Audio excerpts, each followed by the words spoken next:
এই মুহূৰ্তত এডিআৰইৰ পৰীক্ষা দিয়া লাখ লাখ পৰীক্ষাৰ্থীৰ বাবে জনাব বিচাৰিছো বিগ ব্ৰেকিং নিউজ।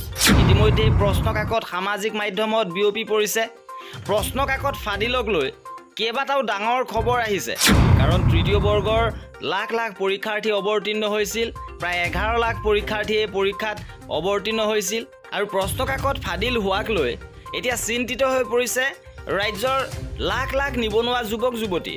কাৰণ পুনৰ দিব লাগিব নেকি এই তৃতীয় বৰ্গৰ পৰীক্ষা, তাকে লৈ এতিয়া চৰ্চা চলিছে। আৰু ইয়াৰ মাজতে আহিছে ডাঙৰ আপডেট যে এডিআৰইৰ প্ৰশ্নকাকত ফাদিলত জড়িত ফটোগ্ৰাফাৰ মংগল সিং বসুমতাৰীক গ্ৰেপ্তাৰ কৰা হৈছে। আৰু এই প্ৰশ্নকাকত ফাদিলৰ লগত জড়িত মংগল সিং বসুমতাৰীক গ্ৰেপ্তাৰ কৰিছে ধেমাজিৰ চিমেণ্ট চাপৰিৰ উপেন্দ্ৰ নেশ্যনেল একাডেমীৰ পৰা ভাইৰেল হৈছিল এই প্ৰশ্নকাকত। এই সন্দৰ্ভত আৰক্ষীৰ সঞ্চালক প্ৰধান ডিজিপি জিপি সিঙে মন্তব্য কৰিছে। তেওঁ উল্লেখ কৰিছে যে উপেন্দ্ৰ নেশ্যনেল একাডেমী চিমেণ্ট চাপৰি ধেমাজি জিলাৰ পৰা এই প্ৰশ্নকাকত ফাদিল হৈছে। আৰু ধেমাজি আৰক্ষীয়ে ইতিমধ্যেই আটক কৰিছে যিগৰাকীয়ে ফাদিল কৰিছে। তেওঁ আছিল সেৱাৰ পৰা নিয়োজিত ফটোগ্ৰাফাৰ। আৰু তেওঁ প্ৰায় 1:30 বজাত এডিআৰইৰ তৃতীয় বৰ্গৰ পৰীক্ষা সমাপ্ত হোৱাৰ পিছত তেওঁ এই ফটো লৈছিলে। তেওঁ স্বীকাৰ কৰিছে যে পৰীক্ষা শেষ হোৱাৰ পিছত তেওঁ প্ৰশ্নকাকতৰ ফটো লোৱাটো হয়। আৰু আৰক্ষীয়ে তেওঁক ইতিমধ্যে আটক কৰিছে।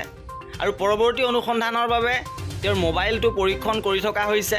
আৰু আৰক্ষীয়ে তদন্ত কৰিব আৰু নিয়ম অনুসৰি আইন অনুসৰি কঠোৰ ব্যৱস্থা গ্ৰহণ কৰা হ'ব, আইনগত ব্যৱস্থা ল'ব। আৰু লগতে উল্লেখযোগ্য যে ইতিমধ্যে পৰীক্ষা সম্পৰ্কত চৰকাৰৰ ফালৰ পৰা কঠোৰ আইন বলবৎ হৈছে। পৰীক্ষাত কোনো ধৰণৰ অসৎ উপায় অৱলম্বন কৰিলে, অসৎ কাৰ্য সংঘটিত কৰিলে 1 কোটি টকালৈকে য'ত জৰিমনা আছে, তাৰ মাজতো কেনেদৰে এই ধৰণৰ ঘটনা সংঘটিত হ'বলৈ পাইছে সেয়া এতিয়া প্ৰশ্নৰ অৱতাৰণা হৈছে। আৰু আমিও আহ্বান জনাইছোঁ যাতে এনেধৰণৰ দোষী যাতে সাৰি নাযায়, কঠোৰ ব্যৱস্থা ল'ব লাগে। আৰু এয়া আছিলে আজিৰ ভিডিঅ'টোত।